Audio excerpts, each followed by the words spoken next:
अहम ख़बर है इस्लाम कोट मां सां शेयर कयूं पिया। मकानी चूंडुनि वारे ॾींहुं वॾेरे पारां प्रिज़ाइडिंग ऑफिसर डॉक्टर घनश्याम के चमाट हणण वारो मामलो जंहिंमें DG हेल्थ मुलाज़िम ग़ुलाम मोहम्मद जुणेजो खे मुअत्तल करे छॾियो, जंहिंजो नोटिफिकेशन भी जारी कयो वियो आहे। तव्हांखे ॿुधाईंदा हलूं, मकानी चूंडुनि वारे ॾींहुं वॾेरे ऐं सिहत खाते जे मुलाज़िम ग़ुलाम मोहम्मद जुणेजो प्रिज़ाइडिंग ऑफिसर डॉक्टर घनश्याम के चमाट हई हुई, जंहिंजी वीडियो वायरल थियण खां पोइ सुप्रीम कोर्ट ऐं इलेक्शन कमीशन नोटिस वरितो हो।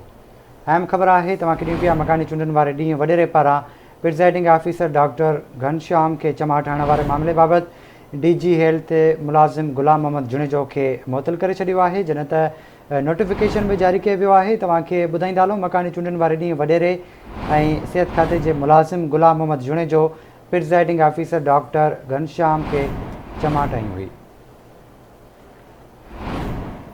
राब्तो कयो आहे इस्लाम कोट में फ़कीर बशीर अहमद सां। फ़कीर बशीर अहमद, आगाह कजो, छा तफ़सील आहे?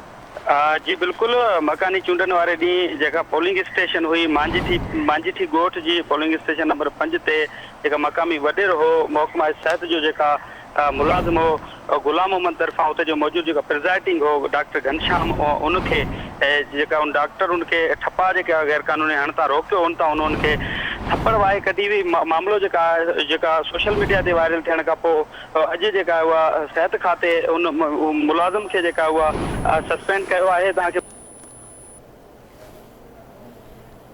ठीकु आहे, मुंहिंजी महिरबानी फ़कीर बशीर तफ़सील खां आगाह करण जे लाइ।